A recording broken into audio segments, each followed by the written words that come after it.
Salibonani babukeli labalaleli, siyajabula ukuhlangana lani esifundweni sesithupha sakule ikhota yesithathu ka-2025 lapho esihlangana khona sithola isihloko esithi sona okudlula elwandle olubomvu. Okhulumayo nguCrayton Gatsheni, ngizanxusa engilabo lapha kubana balibingelele njalo baziveze ukuthi bangobani. Salibonani lonke indawana ngendawo, mina engikhulumayo nguMrs Siboneni Mhlanga. Salibonani bathandekayo, siyathaba njalo ukuhlangana kulesi sifundo olamukelayo umfundisi uKhonzile Khumalo. Babukeli labalaleli, sithanda ukulibingelela ngegama likaJesu. Okhuluma lani nguClinus Maphosa. Sathatha leli thuba ukubana sibe lo mthandazo, asikhulekeni. Baba ingcwele okhona ekhaya ezulwini, sithanda ukukubonga ukusinikela inye ithuba njalo ukubana sithathishe sona lesi sifundo esikukhulekela ngomoya ingcwele ukubana siphathise nxa siza kusaba sona lesi sifundo. Ekupheleni kwento zonke ukufunda zona lezi sifundo, umthandazo wethu ukuthi amabizo ethu alotshwe encwadini yokuphila. Lokhu umthandazo wethu ukukholwa egameni elihle likaJesu esilibonga manje kuze kube phakade. Amen. Amen. Siyabonga babukeli labalaleli okuhlangana njalo kwesinye isifundo esimangalisayo. Injongo yezifundo lezi ikubana zisincedise ukulungela okuza kukaJesu kwesibili. Singakaqhubekeli phambili, sizafunda indinyana yokwaziwa ngekhanda evela ku-Exodus sahluko ngesika 14, ivesi ngelika 13 lo 14. Likhumbula isihloko saleli viki sithi sona okudlula elwandle olubomvu. Osibalelayo uza kusibalela indinyana yokwaziwa ngekhanda. Exodus 14 verse 13 lo 14. uMose waphendula abantu wathi, lingesabi, manini isibindi, lizabona ukuthi uJehova uzalikhulula njani lamuhla. AmaGibhithe eliwabonayo lamuhla kalisoze liphinde liwabone njalo. uJehova uzalilwela, lina manini lithule. Siyabonga. Singakaphenduki njalo kundinyane yokwaziwa ngekhanda, sixhumanisa lesihloko. Sizacela uMrs Mhlanga asitshele ukuthi ngamafitshane iviki eliphelileyo besifunda ngani, ukwenzela ukuthi sixhumanise isifundo seviki eliphelileyo lalesi sifundo saleli viki. Siyabonga mfundisi. Iviki eliphelileyo kusifundo sethu besikhangela uNkulunkulu senza isimanga elizweni leGibhithe ngokuzibonakalisa kukade uFaro esomisa inhliziyo esala ukuthobela intando kaNkulunkulu. Sibona kuvela uhlupho lokugcina olwesi-10 olokufa kwama-firstborn wonke ama-Egyptians, awabantu lezinyamazana. And kuyiyo yodwa indlela uNkulunkulu aseyimakile ukuthi uFaro kungenzakala khonokho uzavuma intando kaNkulunkulu abeseyenza. Ngize ngacabanga Gatsheni ukuthi i-10th plague, uhlupho lwechumi lolu lwaba yimpendulo yombuzo kaFaro. Yakhumbula mfundisi Khumalo sifundo sika Exodus ukuthi wabuza uMoses yafika okokuqala wathi ungubani uNkulunkulu. Ngicabanga ukuthi esefelwe epalace firstborn esizwe imkhosi indawana yonke wahle wayizuza impendulo ukuthi lo nguye engangingamazi. Right, so sibona laphana wahle wavuka. Imbali ithi wahle wasukuma ngalobo busuku ukufa sokungenile waya kuMoses eGoshen. Wamtshela ukuthi Moses phumani, thathani into zenu liphume ngoba singafa siphela. So isifundo sanamuhla sikhangela lapho uIsrayeli sesehambweni oludlula ke elwandle lubomvu, uNkulunkulu ejonga futhi ukudemonstrate amandla akhe angakalinganiswe lamandla omuntu phansi ukuthi yena unguNkulunkulu. So yikho kusiletha kusifundo sethu namuhla esokuquma phakathi kolwandle olubomvu. Siyabonga kakhulu Mrs Mhlanga. Sesifike olwandle olubomvu lapho Israyeli adlula khona. Indinyana yokwaziwa ngekhanda sikhangela sixhumanisa lesihloko sitholani mfundisi Khumalo? sithola okuthathekisayo lapha ngoba njobana sifundile isifundo sa last week esikhuluma ngokuthi uFaro wavuma ngalowo busuku wathi phumani linjani ihambe. So nxa sesifika kundinyana la sesithola uMoses amazwi lawo wakhuluma ngenxa yani uMoses wakhuluma ngenxa yokuthi basebekhala abantwana bakwaIsrayeli sebebona futhi impi kaFaro sinjani sibalandela futhi. So yikho esikuthola lapho ngoba uNkulunkulu wakhetha ukuthi khona bahambe ngalindlela ezabadlulisa ngapi elwandle olubomvu. So yikho basebekhangelane lalolu lwandle phambili ulwandle lwaluphambi kwabo emaceleni kuzintaba emuva impi kaFaro again ilandela. Yikho sesithola lawa mazwi. Mina kulolu thwe umfundisi nxa elandisa olubuya kimi umbuzo obuya kimi ukuthi kungani uNkulunkulu wakhetha ukuba qumisa kuleyo ndlela ebakhiphela izweni lokuqila. Ngicabanga ukuthi maybe singaxoxa ngakho. Alright, Mr. Mhlanga, i-point ka Mr. Mhlanga. Ngakade sikhangele lapha abantwana bakwaIsrayeli umlimo babe ngela zikhali ezokuthi baqume eFilistia. Ngoba ukukholwa kwabo kwakukuncane lo mlimo ngenxa yokuthi babekhonza izithombe eEgypt. So kwakunzima kibo ukuthi kathesi uNkulunkulu babe ngakamtrust babengelala ithemba kakhulu ngomlimo. So babe lokukholwa okuncane. Yikho kwayenza ukuthi umlimo wagcina sithi ngcono bahambe via ulwandle olubomvu because bangaya eFilistia abanazikhali. So bona vele besesaba bazahamba njani olwandle olubomvu. Siyabo. So kuyangiphendula ukuthi kuthi ukuthi uNkulunkulu kulesifundo thile ayefuna ukuthi asifundise uIsrael. Engakamamukelisi ilizwe lesithembiso. Kwakumele abe akahlale kuClassroom afunde ezinye izifundo. Bamethe. So uNkulunkulu wayefuna ukubuilda ukuziveza number 1. Abese build ukukholwa okumiyo. Okwenkambo. Okwenkambo ukuthi bambone live eperforma empilweni zabo. Ngoba ngakhala vele indaba yeRed Sea madoda imbali yonke eka-Israyeli uNkulunkulu uvele wavela ukuthi kakho omunye uNkulunkulu. Yes. So umfundisi wethinta laphana ngiyabonga ukuthi uIsrael useku-desperate situation. Yazi akusela ngenye indlela emuva kulempi phakathi phambi kwabo kulamanzi endleleni. Emaceleni kuthiwa kwakulezi ntaba. So uIsrael usesekhoneni. Yikho kusifikisa ku-memory text. So uIsrael usesekhoneni. Ngicabanga ukuthi lapho uvalele ungani usekhejini. Kodwa mehla mhlophe ikheji leyo ungani phezulu ivulekile. Ingani phezulu ivulekile. So iveza ukuthi uNkulunkulu yedwa iphezulu yodwa okwakumele yehlisa ideliverance. Yiyo uNkulunkulu yedwa owayelusizo nguye yedwa wayengenelisa ukukhipha uIsrayeli ekhoneni ayisephakathi kwalo. Mina indinyana le iyangiqinisa ekutheni uMoses wathi khona lingesabi. Ukuthi kwesinye isikhathi empilweni uyakufike emumeni ukhangele eceleni ukhangele phambili ukhangele emuva ubone ungani vele impilo isiphelele khona lapho akusavuma ukuthi uye phambili.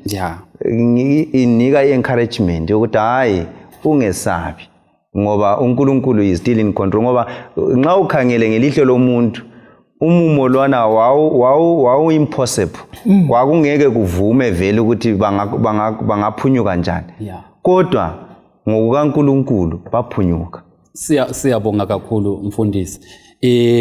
Singakaqhubekeli phambili singabe sitholeni okunye mhlawumbe ku-introduction khona lapho esifundweni singakakhangela isigaba esilandelayo esithi sona hambani liyekhonza uNkulunkulu osibalelayo abesivulela Exodus chapter 12 verse 31 sisiya kuverse ngelika 36. Kuyini okunye mhlawumbe singabe sikutholile sikhangele ku-introduction Elder Maphosa? Okunye mfundisi esitholayo lapha sebethintile izikhulumi ukuthi abantwana bakwaIsrayeli babengeke bazikhulula ngamandla abo.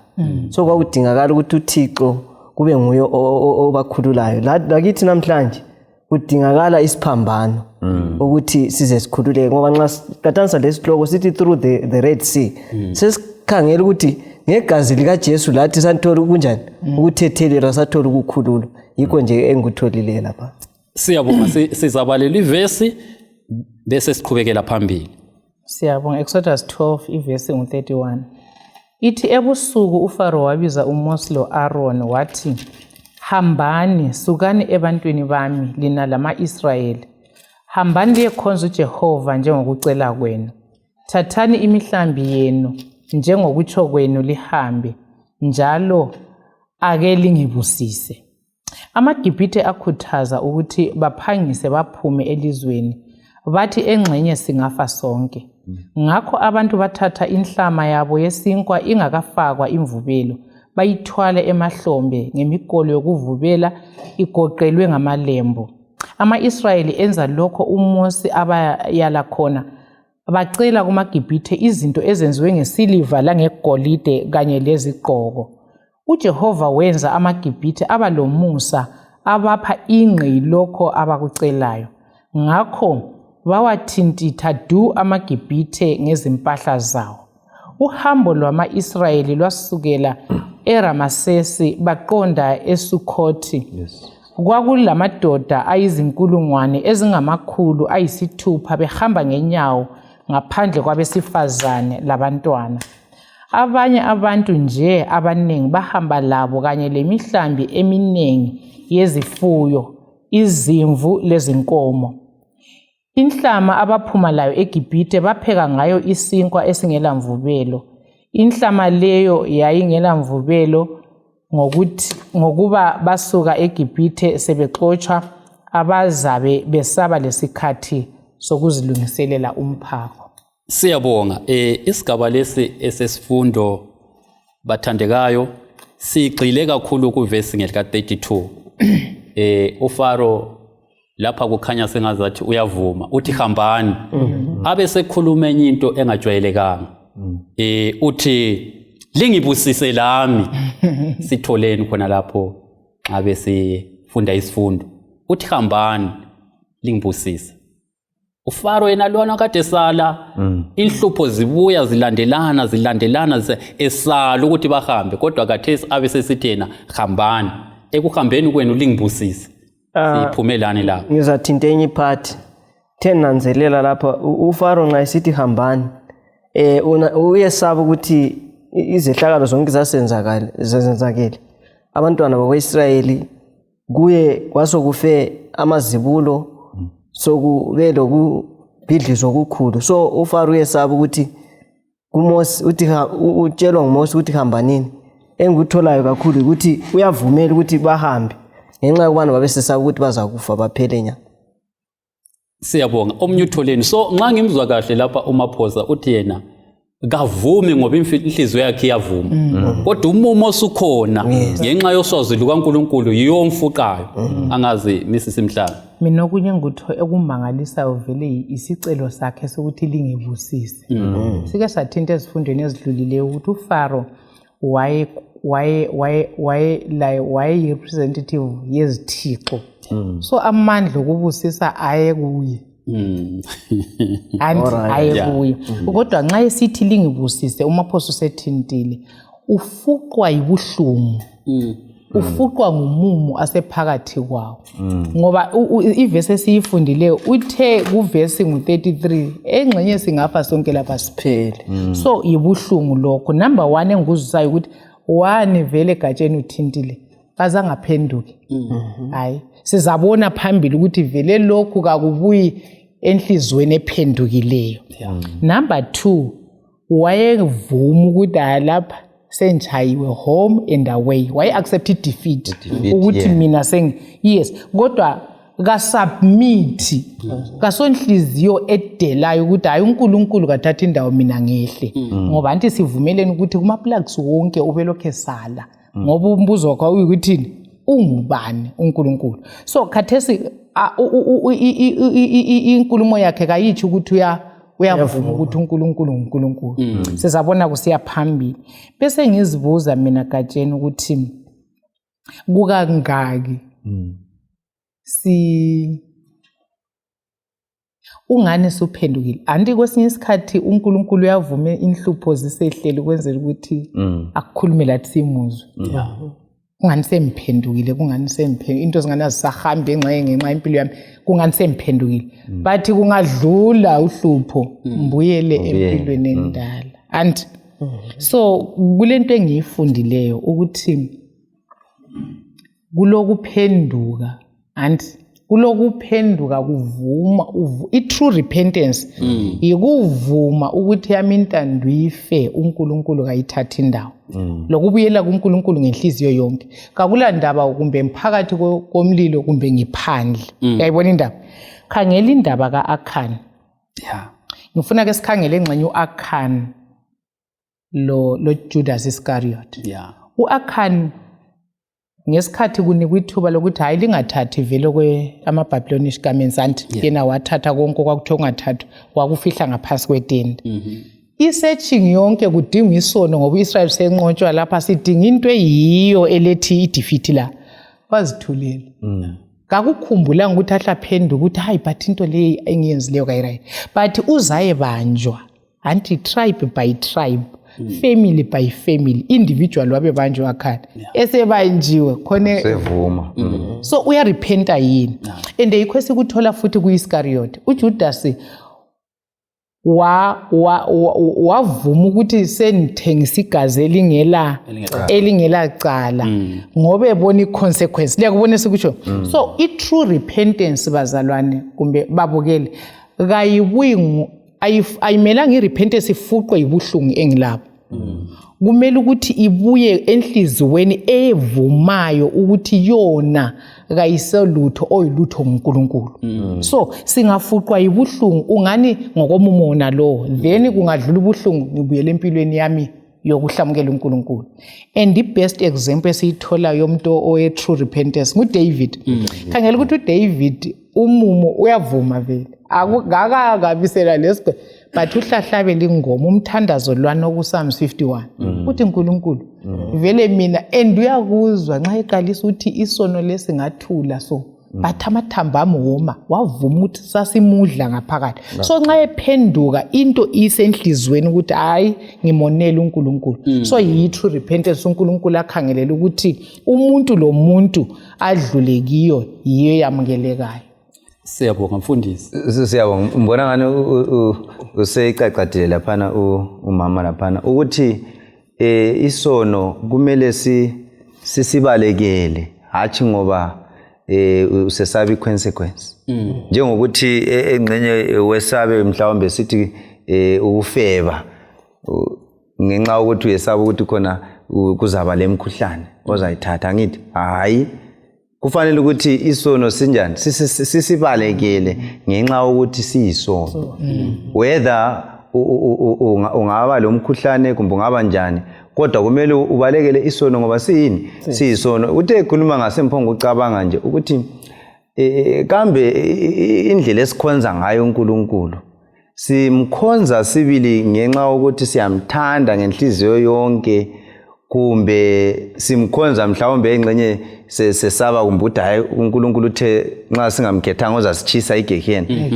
ngiyakhumbula omnye umfundisi wakwathi khona nxa uNkulunkulu engenza ngiyakwazi ukuthi sizokwenzakala kodwa nxa engakwenza ukuthi amemeze ethi hayi akusela gehena bantu abami akuselo zachiswa akusela lisele ngazenzelela ukufunayo futhi kumbe ethi hayi akusela zulu no heaven kodwa ngizabuya mina ngizolibona khona lapho lapho likhona just imagine ukuthi singaqhubeka yini simthanda uNkulunkulu ngokuthi unguNkulunkulu wethu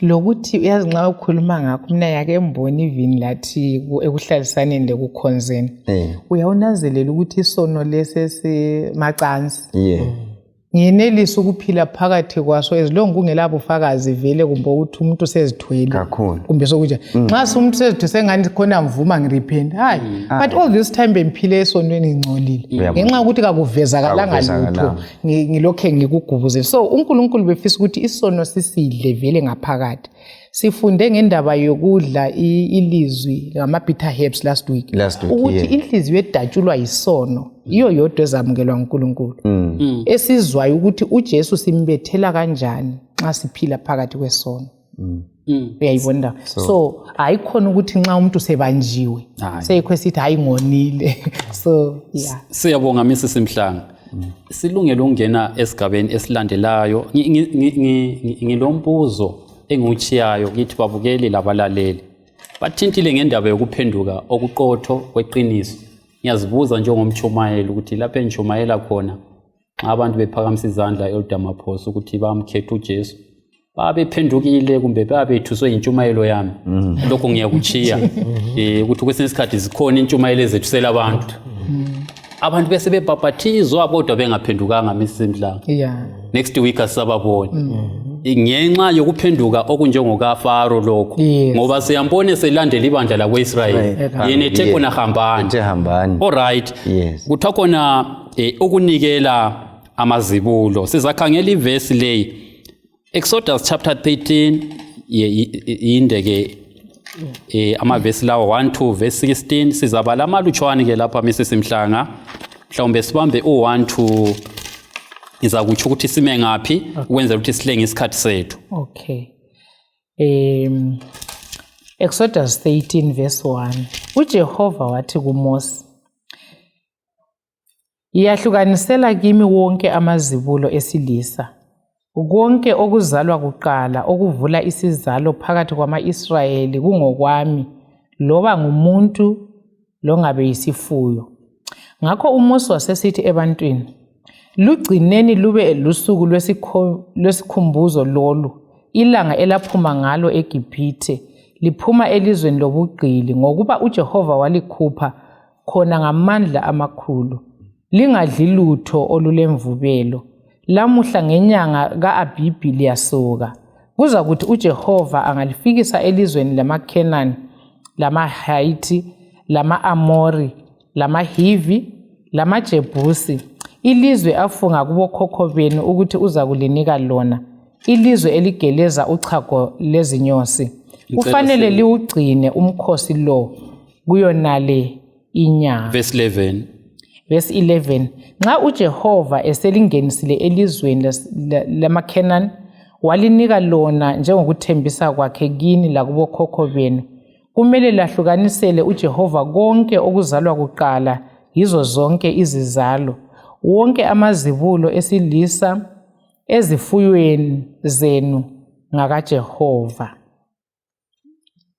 right verse 13 yes lizahlenga izibulo likamabhemu lezinyane kodwa uma lingalihlenganga laphuleni intamo lihlenge njalo wonke amadodana enu angamazibulo siya ku verse 16 verse 16 siqhubeke sisiya ku verse 16 okay yeah nxa indodana yakho ikubuza ngesikhathi esizayo isithi kutshoni lokhu ubokuthi kuyo uJehova wasikhupha eGibhithe ngesandla sakhe esilamandla amakhulu wasikhupha elizweni lobugqili kwathi uFaro eqholoza esala ukusiyekela sihambe uJehova wabulala wonke amazibulo eGibhithe awabantu lawezinyamazana yikho nje nginikela kuJehova izibulo lesilisa elezizalo zonke ngiphinde ngihlenge wonke amadodana ami angamazibulo lokhu kuza kuba njengophawu esandleni sakho lesibonelo ebunzini lakho ukuthi uJehova wakukhipha eGibhithe ngesandla sakhe esilamandla amakhulu siyabonga sitholeni ke lapha nxa sifika kulesi isigaba kukhulunywa ngamazibulo lokunikelwa kwawo kuNkulunkulu sifundo bani esiphumela so lapha siyabonga mfundisi kulezi zifundo mhlawumbe ezingaba mbili mbe zibe ntathu ngizathinta nje esisodwa laphana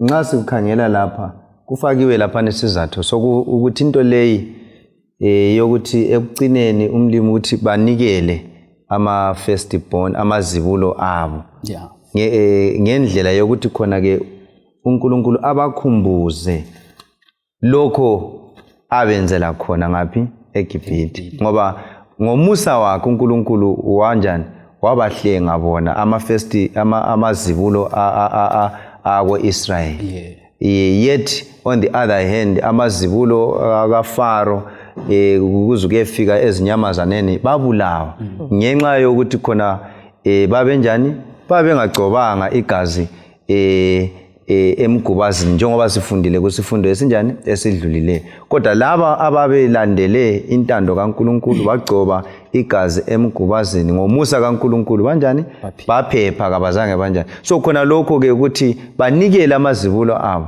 kwakuza kwenza ukuthi bakhumbule ukuthi kakubanga ngamandla abo ukuze bakhulule kwaba ngamandla kabani kaNkuluNkulu. Okunye ngikuthola lapha mfundisi ukuthi umhlaba lokugcwala kwawo kungokaNkuluNkulu. So abantwana baka-Israyeli kwakumele banikele ngokuNkuluNkulu konke kwakungokwakhe. Siyabonga kakhulu Mrs Mhlanga. Siyabonga, bengifuna ukuthi ngingezelele kuloko. Yes. Ukuthi nxa kuyikuthi ama-first born asinda ngenxa yegazi elalisemgubazini. Last week besithintile ukuthi indaba yephasika lokuhlengwa kuka-Israyeli ngale kungumfuziselo wokuhlengwa komhlaba ngoJesu. Ungafunda uColossians chapter 1 mana ngiyifundela ivesi ngu-14 ithi ikhuluma ngendodana mana sikhangele ithi ngoba uvesi 13:14 ngoba wasihlenga embusweni wobumnyama wasiletha embusweni wendodana yakhe ayithandayo okukuyo ukuhlengwa kwethu ukuthethelelwa kwezono. So iveza ukuthi ngoJesu kuphela ngegazi kuphela yilo lodwa elisisindisayo elikaJesu sisusiwe ekufeni ngoba thina ngenxa yesono sifanele ukufa vele kodwa sibonga uNkulunkulu ukuthi ngoJesu sizuze ukuthethelelwa kwezono lokusindiswa. So umuntu uhlengwe ngegazi. Okunye kodwa engufundileyo futhi lapha mfundisi ukuthi bekumele uIsrayeli ngokwenza leyo mhlatshelo kuyindlela yokuveza ukukholwa kwabo. Yayibona ukukholwa kwabo ungafunda uJames 2 uvesi 7 ukhuluma ukuthi ukukholwa okungela msebenzi kufile. Singaba ngabantu athi siyakholwa ngemsebenzi but bekumele ukuthi ama actions ethu aveze ukuthi ilizwi likaNkuluNkulu siyalikholwa. Ngoba uIsrayeli lapha nxa elinikela ama-first born abantu abahlenga engqondweni yakho uIsrayeli uyavuma ukuthi uNkulunkulu nguye umsindisi. So yikho kufanele lathi ngeaction yethu nxa umaphosi ukhulumile uNkulunkulu vele umnikazi womhlaba lokugcwala kwawo but kunenge esikugodlela uNkulunkulu. So ukukholwa kwethu lezenzo zethu kuyaphikisana ngoba nxa sisithi siyamazi nguye umsindisi nguye umnikazi wento yonke esilakho sikuphathela umniki phela bekufanele ukuthi ngabe konke ilizwi likaNkulunkulu siyamthatha njalo sikubisele kuNkulunkulu. So uIsrayeli uvezile la ngokunanzelela yona leyi ordinance ngokulandelela ona lo umlayo ukuthi bona uNkulunkulu bayamvuma ukuthi nguye umbusi womhlaba lakho konke okukho. Siyabonga mfundisi lokugcizelela. Siyabonga uthinta ke kuverse 16 lapha. Alright. Ukuthi khona ke lokho kuyaba isibonakaliso ngapi esandleni kanye nasebunzini. Sokungikhumbuza kuSambulo kumbisi kuSambulo chapter 14 verse 9 omubi laye kuthiwa khona uza inscribe idoctrine yakhe ukuthi abantu bamukele ebunzini nasesandleni. Yikho ingilosi lena athi kungabi khona ozakwamukela ini uphawu lwesilo noma ebunzini kumbe ngaphi esandleni. So kuthi ukuthi konkana kuyaveza ukukholwa okumele kuvele ngemisebenzi. So nxa ke siwamukele lokho okuphambana lentando kaNkuluNkulu so ngamamazi uyabukukholwa ukuthi ku right ubususenza ngaleyo ndlela. So ngamamazi uyabuphikisana leBhayibheli direct. Siyabonga mfundisi, siyabonga kakhulu. Ngithemba siyabusiseka babukeli labalaleli. Sifika kwesinye isigaba salesi sifundo esikhuluma ngokuchapha ulwandle olubomvu. Khona lapho siku Exodus isahluko ngesika 13 kusukisela ku verse 17 sisiyafika ku chapter 14 verse lika 12.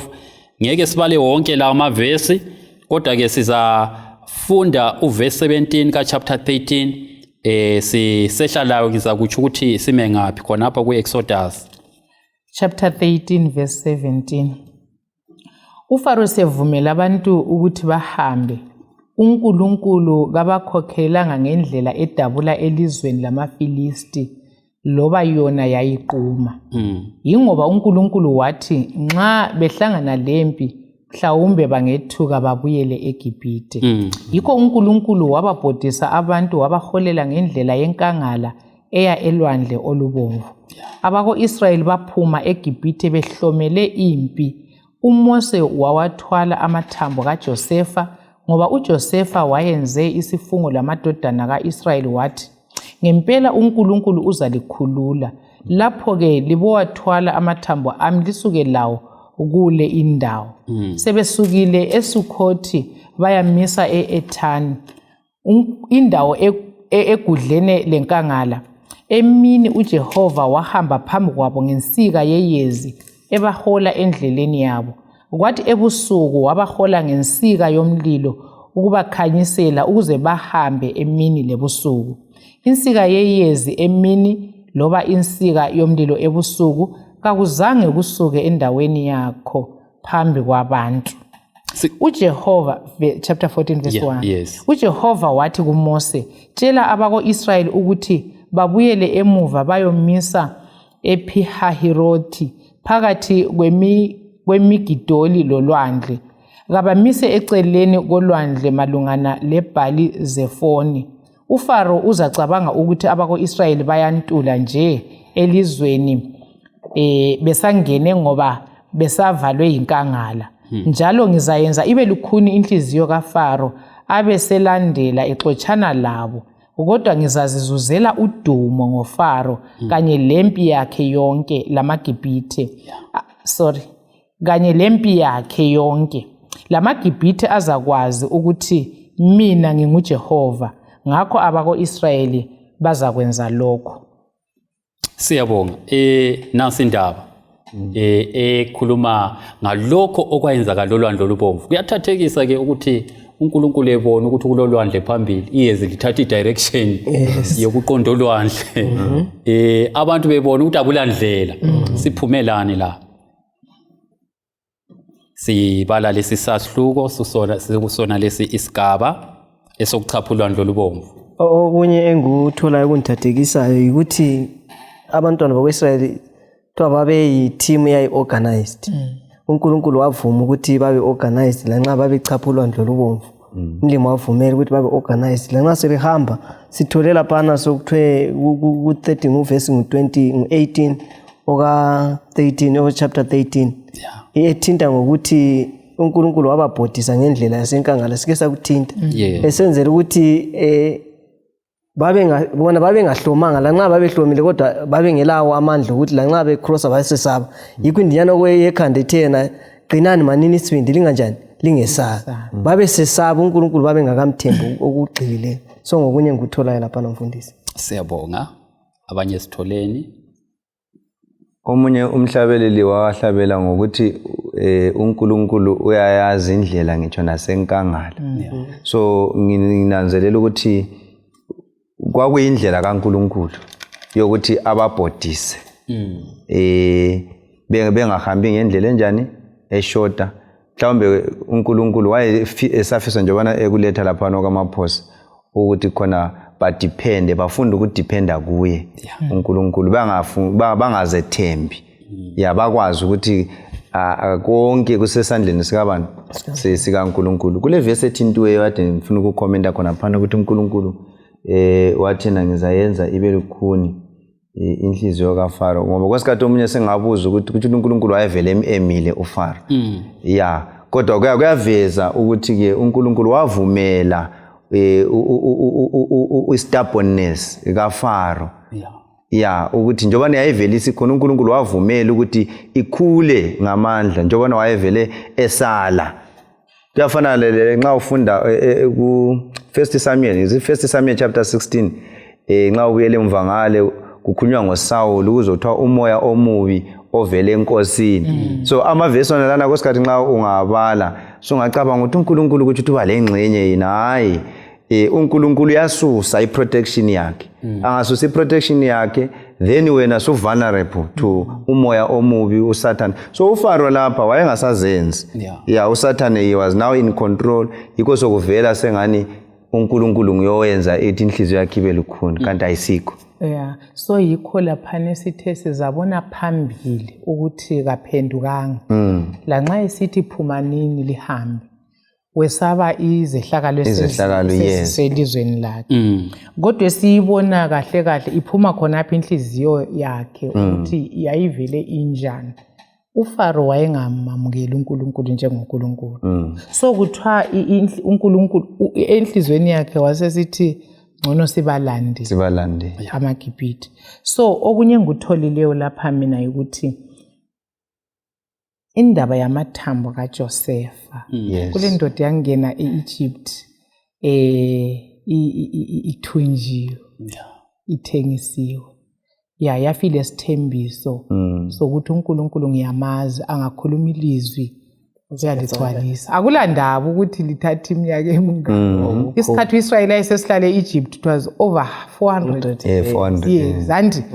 Kodwa uJoseph sibalale kaJosefa leli sithembiso esasiphiwe wasitshelwa nguyise uJacob ukuthi uNkulunkulu vele umise lokho sasisithi isikhathi. But uJoseph ngokukholwa walaya ukuthi amathamba akhe asuswe ayezweni lesithembiso. Ikukholwa okukhulu khona lo kanti right ngicela ukubala uverse 11 bese ngikhomenta ngayo. Uverse 11 kuthiwa abantu bakhala bathi kuMose, kambe yikuthi kwakungela mangcwaba yini eGibhithe uze usilethe lapha enkangala ukuba sizofela khona? Manje wenzeni ukusikhipha eGibhithe? Verse 12, asitshongo kuwe yini siseGibhithe ukuthi siyekele satsho sathi siyekele sikhonza amaGibhithe? Kwakuzakuba ngcono ukuthi ukukhonza amaGibhithe kulokufela enkangala. Right, i-narrative le indaba amavesi esiwafundayo athi iyezi lalibathungamela emini babelikhangile so behamba ebusuku babebona pillar of fire. Khonokho kwakusitsho ipresence kaNkulunkulu. Ngilombuzo ongadingi lokota othi kanti lapha sebekhala ngoba anti sivumelene ukuthi i-situation isi-desperate. Sebekhala Moses lo ngabe sifelele bekuzabe ngcono ngoba la khangela ulwandle luphambi kwethu siyakufa kuphela. Emaceleni asingeke sibalekele. Emuva laba abantu kade sibangabe belolako lwesabe siyaphela anti. Umbuzo ongadingi impendulo engithi ngiyabuza ukuthi iyezi lalingaphi? Angikwazi kanti kwakuyisikhathi bani maybe alright kodwa i-token yobukhona bukaNkulunkulu yayikhona day and night. Either kusebusuku i-pillar of fire kumbe kusemini liyezi kodwa ubukhona bukaNkulunkulu babelabo bebukhangele ngamehlo.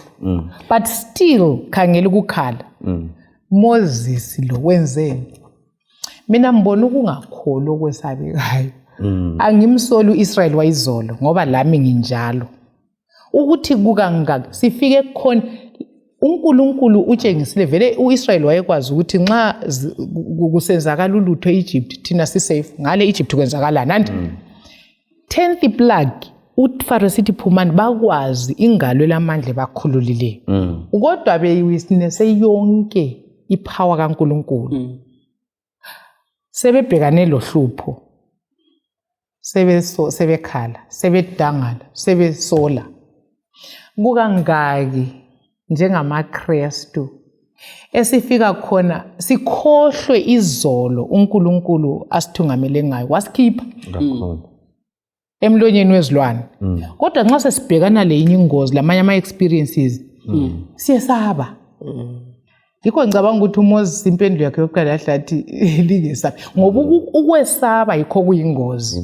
Ngoba kuyi opposite yefaith. Ifaith ithi kumnyama kubomvu nyaphambili. Akulandaba ukuthi kunjani but isiphetho si right. But ukwesaba anje yabona ukuthi even uAdam esengelwe isono wahle wesaba wacatsha.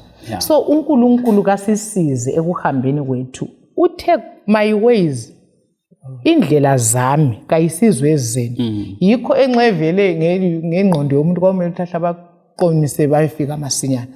But ngenxa yokuthi uNkulunkulu indlela yakhe wayekwazi ukuthi uIsrael usejwayele into zokukhonza izithombe kasela indlele kalasela nqondo yiwo ngoNkulunkulu weqiniso. Mana ngihambe la ilanga ngimfundise ukuthi ngingubani and uNkulunkulu wavuma. Mina ngiyakukholwa ukuthi kulezehlakalo empilweni uNkulunkulu avuma kahle ukuthi sidlule kizo. Straight places indlela ingaka so igcwele ameva endilamagodi but uNkulunkulu ethungamela ukuthi go forward. But uhlupho lwethu ensukwini zokuphela ungane sifuna inkambo elula. IsiKristu esisoft. I-stroll on the park. uJesu wahamba indlela echitha igazi, ethonta igazi. And thina esilandela ngemva kaJesu sizahamba ephakhi njani?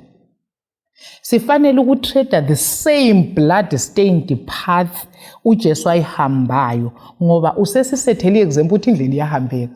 So uIsrael bekumele ukuthi esefikelwa ndlela obomvu abe sekhuluma ukuthi uNkulunkulu kaIsrael wena osikhulula izolo sibonile amandla akho kuveza amandla akho. So ngiya ekukhuthazeni mina kuqala lani bangani bami lebandla lonke elizwa leli sisifundo ukuthi uNkulunkulu wayizolo kaguquki uthe I'm God and I change not angiguquki. So amandla izolo asikhululileyo yiwamandla esiwathembileyo ukubhekana lekusasa.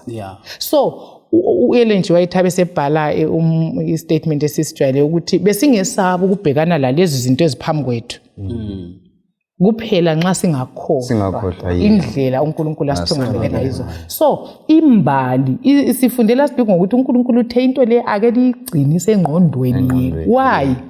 Ngoba singakhohlwa vele sizakwesaba sikusuke siphunyuke esandleni sikaNkulunkulu. But nxa insuku zonke sikhumbula ukuthi hayi thina sikhululwe so izolo uNkulunkulu uthembekile wahamba lathi so ikusasa la nxa ibila njani sizamelana layo. uElen White nxa ekhuluma kubhuku Patriarchs and Prophets uthi the path where God leads the way may pass through the desert or the sea but it is the safe path. Yes. So okuveza ukuthi indlela le kayilangozi yibukhona bukaNkulunkulu kasomanzi kasomlilo kasoni osebe sikhangelane lakho. So sokudinga ukuthi babukeli labalaleli singakhohlwa lokho uNkulunkulu asenzele khona. Kona lokho uNkulunkulu asenzele khona kuza sinika amandla okunqoba kokunye okulandelayo. Silohlupho lokukhohlwa Elder Maphosa. Thola umuntu setatazela kathi manje nxa sokunje umntwana nangu segula kathi manje uthini sekazi bani umama bakhuluma kakhulu kathi manje uthini. Singakhohlwa lokho uNkulunkulu asenzele khona kusithini Elder wami singakayi kwesinye isikhathi. Isikhulumi isikhathi esiningi ukuthi sebedlile basutha bakhohlwa. Isikhathi esiningi singadla sisuthe siyakhohlwa ukuthi inhlupho ziyabuya. So kwesinye isikhathi sigxila ehlutshweni kulokuthi sigxile ethembeni likaNkulunkulu. Abantwana bakaIsrael bakhohlwa ukuthi uThixo nguye obasusileyo eEgypt. Bagxila kakhulu kuhlupho instead ukuthi bagxile kumlimo onguye obakhiphe hayi siyabonga marching forward by faith aqhubekela phambili lapha ngokukholwa. Kuyahanjwa Exodus chapter 14 verse 13 sisiya ku verse 31. Mhlawumbe lapha ngenxa yokuhamba kwesikhathi sethu sizabe sikhangele emabhayibhelini ethu ngilokukholwa ukuthi sibalile siphumelane lapha badala. Mhlambe singafunda uverse 18. Usifunda uverse 18. Uzasinika kuhle ukuthi sithi. Alright. Chapter 14 verse 18. Ithi uMose waphendula abantu wathi lingesabi manini isibindi lizabona ukuthi uJehova uzalikhulula njani namuhla. AmaGibhithe eliwabonayo lamuhla kalisoze liphinde liwabone njalo. uJehova uzalilwela lina manini lithule. Verse 15. Verse 15. Ngakho uJehova wasesithi kuMose, kanti ukhalelani kimi na? Tshela abako-Israyeli baphume bahambe. Mfundisi. Iyathathekisa kakhulu ngoba ngilokuyibala kakhulu iverse le. Abantwana abako-Israyeli bayakhala lapha. I-situation sibili isegcekeni ukuthi lapha kuyafiwa la. Then uNkulunkulu athi kuMoses wena ukhalelani kimi? Tshela abantwana bakaIsrael baye phambili. amanzi lokho ekhona kodwa uthi kabaye phambili uNkulunkulu lo yamangalisa so uthe ekhuluma lapha uMrs Mhlanga senanzelela igravity yesono isono senza sibili ukuthi abantu bakhohlwe masinyane so soon base bekhohliwe indlela uNkulunkulu anjani abathungamele ngayo sebesithi abe kungcono sikhonza amagibhide masinya kangaka so bensitsho ukuthi nzangeza kompana ukuthi indaba isono senza ukuthi sinjani yiso sizakwenza futhi nxa impi ilokhe ichisa ngamandla sokusiye kwensukwini zokucina abantu bamkhohlwe uNkulunkulu so engikutholileyo ke lapha kuthiwe do not be afraid lingesabi so okuzenza kube lula ukuthi baye phambili yikukhipha ukwesaba okuthi ukuthi lathi ekuphileni kwethu izinhlupho zizaba khona phambi kwethu okuzenza kube lula siqhubeke sibambelele kuNkulunkulu ukuthi singesabi ngoba singavele sesabe sesilahlekelwe yini yikukholwa ngokuqala engikutholela lapha so ukungesabi kuveza ukuqhubeka umethemba ubani uNkulunkulu mfundisi indaba yokwesaba ngikhumbula kahle nxa kubalwa ngabantu abangaphandle kwedolobho Mrs Mhlanga uqanjwa labantu abayisabayo abesabayo amagwala yokwesaba le uthi ukuthi kwesisikhathi siyithatha lula but ukukhanya ukuthi ukwesaba lokho kufuqwa ukungakholwa ukutshengisa ukuthi umuntu lo uNkulunkulu abala budlelwano yikho kudala ukwesaba abanye siphumelani sikhona lapha okunye ngikutholayo lapha uMose utshela ukuthi abaye phambili abakhangele phambili bangakhangele emuva so isifundo engisitholayo lapha ukuthi kwesinye isikhathi siyafikelwa yikwesaba nxa sisesaba uNkulunkulu kumele simethembe ngoba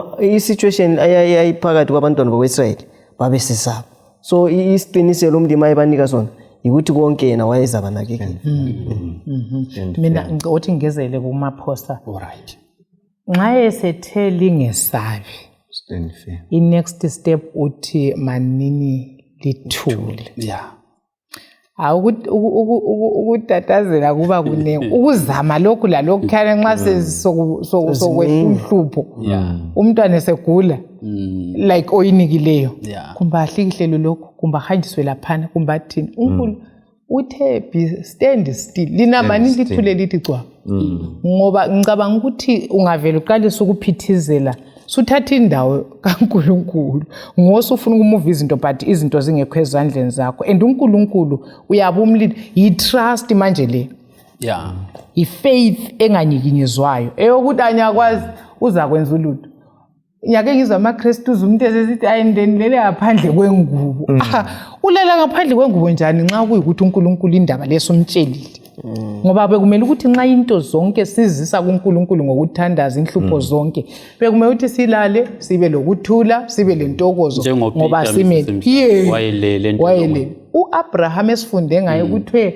waye ubuso bakhe babuhlambulukile bulentokozo kule drought izifuyo zifile but thina siyehluleka then unumber 3 abe sesithi lizabona ukukhulula kwenkosi so Moses ukukhola kaMoses kwaku rock solid kwaku immovable akulandaba akakaboni sign phela uMoses la but uyakwazi ukuthi uThixo akakhuluma ulutho uyalo accomplish ikuthatha uThixo elizwini ende siyakudinga lokho ensukwini zokuphela thina phela siye saba sifuna ukuthi uNkulunkulu ahlavule sibone ukuthi hayi indlela ikhona hayi ingekho indlela go forward liyakubona so abe sesithi lapha khonapho sethi lizabona umlobo wesifundo osivezela lapha ukuthi ukubona lokho yikuvuleka amehlo so kukhaya ngani uIsrael lapha ngokukhala wayeselahlekelwe yikukholwa so ukulahlekelwa yikukholwa she was blinded now wayesevalekile amehlo so nxa lizabona so uNkulunkulu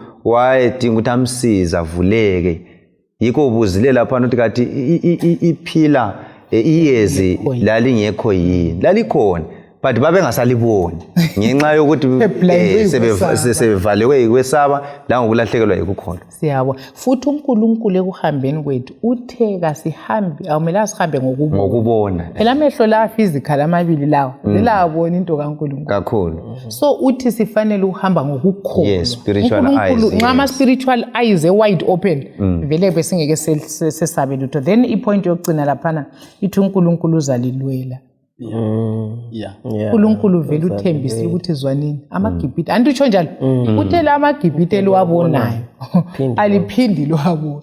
So kwakumele ukuthi bakole kuphela ukuthi uNkulunkulu lo into le uzayenza ukuthi njani vele kasikwazi ngoba lathi uthi phepha njani kasinjani kasikwazi kodwa sithembe ibizo lakhe. Ngicela ukuthi into kokugcina lapha bese sixoxa uthi lapho kokugcina uNkulunkulu wathatha step by step ukuthi abakhulule kuthiwa from then on iyezi lengilosi kwahle kwasukuma kwayemuva ukuthi kuba protected from impi kaFaro.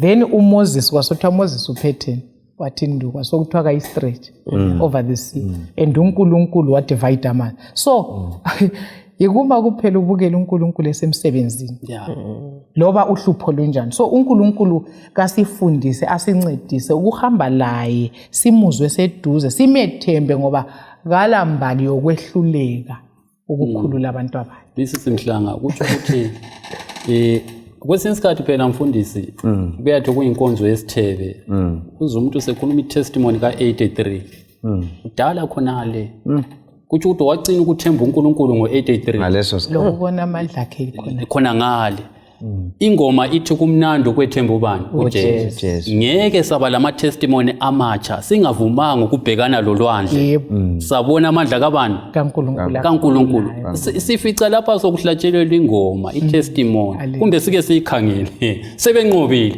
ngubani ongalethi testimony enganqobanga. Itestimony is a sign yokuthi umuntu uvumile ukubhekana lohlupho wavumela uNkulunkulu waba nguyonjani omlwelayo.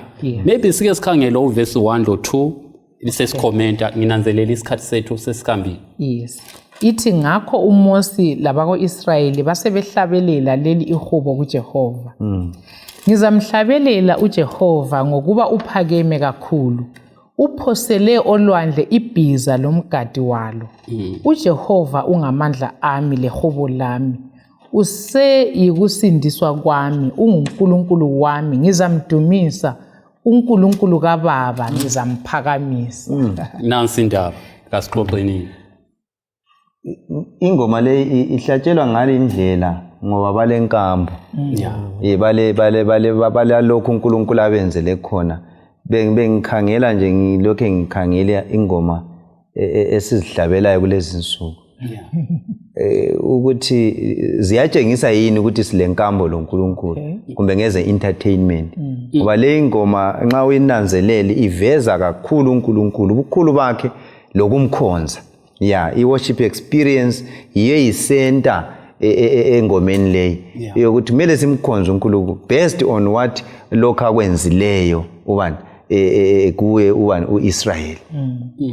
Siyabonga ingoma obekufanele okuthiwa sizayihlala kaMosi leyo iyabe ingoma ephakamisa uNkulunkulu nikudumo kuNkulunkulu lewundlwini iwundlu ngokusihlenga. So ngithandile ku Revelations 15 la ukuthi ababonakala bephambi kwesihlalo sokaNkulunkulu sebabonakala beyihlabela ingoma kaMoses. Ingoma yokunqoba ingoma yokukhululwa. uMoses bakhululiwe esandleni sikaFaro. Thina umhlaba wonke ukhululiwe esandleni sesitha ngoJesu. Ingoma yokunqoba sizaphakamisa uNkulunkulu onguye umdali lomhlengi womhlaba. Nguye ozabe yisenta ye-worship yethu. So ukubonga, i-gratitude, i-worship, i-appreciate ukuthi uNkulunkulu sizampha udumo. Kuthiwa idolo lonke lizaguga lithi undlu lifanele. So ngesaba ukuthi engxenye ekukhonzeni kwethu sisesengapha kwelanga osephakanyiswa lokho ede kuthunitwa ngumfundisi nxa si-worshipa siletha ukubonga kuNkulunkulu kuphakama bani ekugcineni kwezinto zonke. So kuyasincedisa ingoma leyi ikhangela imbali yokuhamba kwethu loNkulunkulu bese sithi awufanele ukuthi simphakamise simdumise. So impilo yethu yokubonga singapha kwelanga bekufanele uNkulunkulu adunyiswe aphakanyiswe. Ngiyake ngizwe sesithi amen best. So ophakamayo. Sokuphakamayo. So kodwa udumo lonke bekufanele luye kuThixo ngoba nguye owenza izinto zonke esizibonayo lesingaziboniyo njalo sesiwele edakweni oluwishayo nguye yedwa osephulileyo sasindiseka. So ngiyedwa ofanele udumo. Xa kuthiwa amen igroup ingahlabela u-amen lwana uya kuThixo uyegroup ngiyananzelela abahlabeleli bayalimala kungekela kuthiwa amen. So amen lwana uya kubani udumisa uThixo kumbe udumisa igroup. Sesikhuluma amazwi ethu okucina namafitshane uzaqalisa uDumaphosa umfundisi kaKhumalo abesecina abesesithandazela amazwi okucina. Kubalaleli lababukeli isifundo lesi esisitholayo siyasiqinisa ukuthi sibe lokukholwa. Phezu kwakho konke kumumo esibhekana layo ithemba lethu kalibe kuNkulunkulu. Hayi mina ngiyabonga kakhulu ngikhangela indlela uNkulunkulu abahlenga ngayo sebechapha njengoba isihloko besithi udlula ngapi elwandle olubomvu. Kungivezela iCalvary ukuthi vele kungaso Calvary besingelanto esingayenza ngoba bona bekhona phana uNkulunkulu engazivezanga akulanto ababengayenza lapha. So ngesiphambano uEphesians 2:8 azathi ngomusa lisilisiwe ngokukholwa lalokhu kakuveli kini kuyisipho esivela kuNkulunkulu. So kubalaleli lababukeli hayi Calvary yiyo kuphela okumele sinjani sizinikele impilo zethu kuye uJesu. Yikho ekucineni kuthiwa kuzoda lifanele iwundlu elahlatshwayo ngoba ngoJesu kuphela yikho lapho esilethemba lethu khona ikusasa kanti lakhathesi siphila khathesi ithemba lethu kakube nguJesu kuyo wonke ama situations. Siyabonga baba othandekayo sezulwini, siyabonga lesi sifundo ovumileyo kubana sisifunde ngenkambo yabantwana bakaIsrayeli khona kusivezela inkambo yethu uIsrayeli wanamhlanje indlela esiza ukuhamba ngayo.